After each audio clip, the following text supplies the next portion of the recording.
Watford Mencap will be 60 years old in 2011. In this film, two mothers of children with Down syndrome talk to Judy Herman about their experiences. Judy first spoke to Isabel Bachman, whose daughter Irene was born in 1950. Mrs. Bachman was one of the first members of Watford Mencap. What was the nature of Irene's disability and how did you find out about it? Well, she was Down syndrome, and I think they knew from when she was born. But the nurses or doctors who were with me, and we were in Whittington Hospital in London, they just couldn't get around to telling me. So it was a while before any of us actually knew what it was. And it was a Scottish doctor, believe it or not, who came and told us one night. And he said, she will live till about 15, and she'll never marry, and she'll never go to school. And of course, we were so shocked, I didn't know what to say. What was the attitude of the medical profession to Irene's condition? Well, I was sent to a doctor in Peace Memorial Hospital, and it was 9 o'clock in the morning I had to be there. And I was given something to give to him, which I started to read before I went in, and it said, "Inform mother, daughter is Mongol." And I thought, I can't cope with this anymore, so I was getting up to go. But he asked me I must come in, which I did, and he said that I shouldn't get upset like this, must put her away and have another child. I said, well, we hope to have another one, but I said, Irene's going nowhere. So did you get any support once you'd received the diagnosis? Mostly from Dr. Brassey, and then of course we were introduced to other families on the estate who had Down syndrome children, and we could always call on them. Watford Mencap were very good, and I remember a man coming to the door one time and asking for the subscription for the year, which was 1 and 6pence. But yes, and as the years went on, we used Watford Mencap more and more. Talk about the occupation centre. What did Irene do there, and was it instead of school? Yes, it was instead of school. Well, they tried to get them to tell the time, which was very difficult. I don't know if they ever managed it, but they did sewing on cross-stitch things, and they really had very good training there, and it was easy going, so it put them at rest, I think, to do things. But I didn't do much writing, but they did do crayoning and things like that. Did you have any idea what it would have been like if Irene had, as you say, been put away? I was just determined that it wasn't going to happen. And some years later, we had to take Irene to Leesden Mental Hospital and for dental treatment. And as we got there, somebody came and unlocked the big door, and every other door we went through was locked, opened, locked behind you. And I thought, this is terrible. And she had said that the dental treatment, we went to pick her up that night, but that she was still under the anaesthetic, so she couldn't be released. And as we sat in this huge ward, youngsters came up to us asking to be taken home with us. What sort of social life did Irene have? Well, very good, I think. As I say, she went out to a club on a Monday night run by a couple of mums. On a Wednesday night, it was Stepping Stones Club, run by Watford Mencap in Table Hall, which they were given by Round Table. There did come a time when you decided Irene had to go into a home, and Watford Mencap helped with that as well, didn't they? Yes, they did. That was Mencap home in Berrywood in Mill End, and she was well looked after there. I think it took a bit of settling in, but she did, and she made friends with the people there. Irene's passed away now, but you still have an involvement with Watford Mencap. Why do you support the organisation? Well, they did help us a good deal. They gave us talks. We had different talks. We had different AGMs where we all got together and talked things over. And it made life just a little bit easier to know more and more people, really. How would you say Watford Mencap has changed over the last 60 years?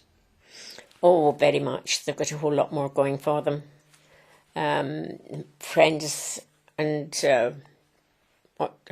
leisure together, all that to Scamafore, which was never there before, but it was well done by very good people. Angelina Sclafani Murphy's son Liam is 17 months old. The family have used Watford Mencap services, and Judy caught up with them at home in North Watford. Angelina, can you tell me a bit about your family and where you live? We have me, my husband Gary, my daughter Laura, and Liam, who's 17 months. We live in North Watford. Can you describe the nature of Liam's disability and how you found out about it? We found out when Liam was born. They did a test the first day and let us know towards the end of that week. We had our doubts because sometimes he did look Downs, but then at other points he did not. But in the end, that was the final answer, which was fine with us.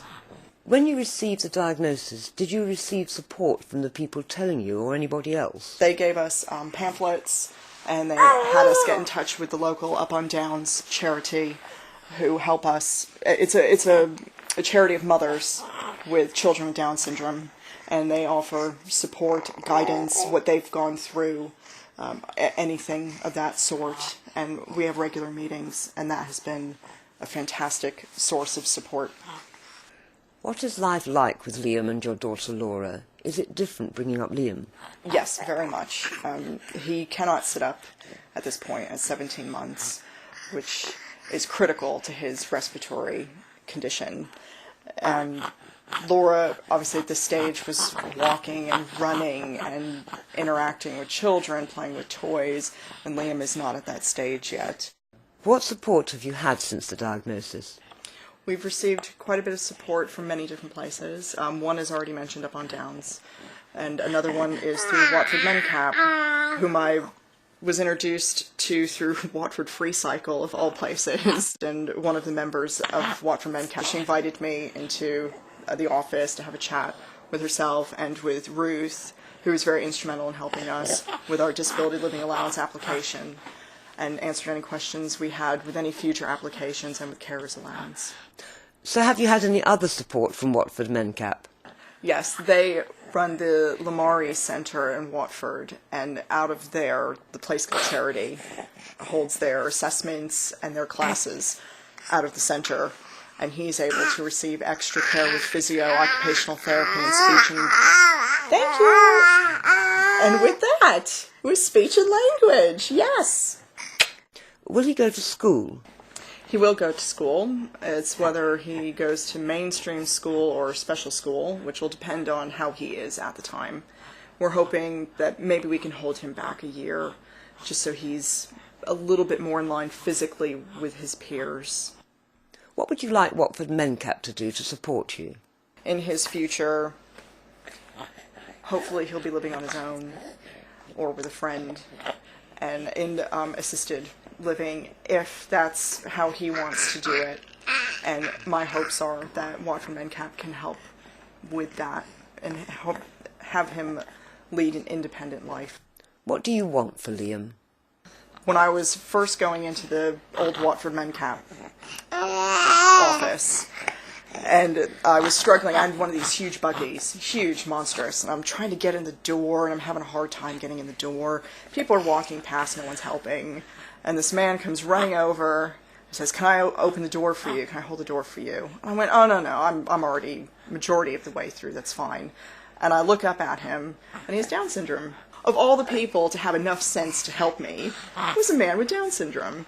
And there's a prejudice there that people with Down syndrome don't necessarily have a capability to know what's going on around them. And I think that's a huge prejudice, because he was the only one that knew what was going on around him, and he was the only one to help me.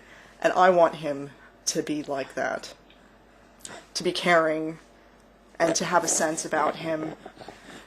I was so thrilled, and it brought tears to my eyes to know that that could be my son's future, that he could be just like everyone else and have more sense and more manners and be more polite than the average person walking down the street. If you would like to support Watford Mencap, visit www.watfordmencap.org. watfordmencap.org.uk or phone 01923 713 622.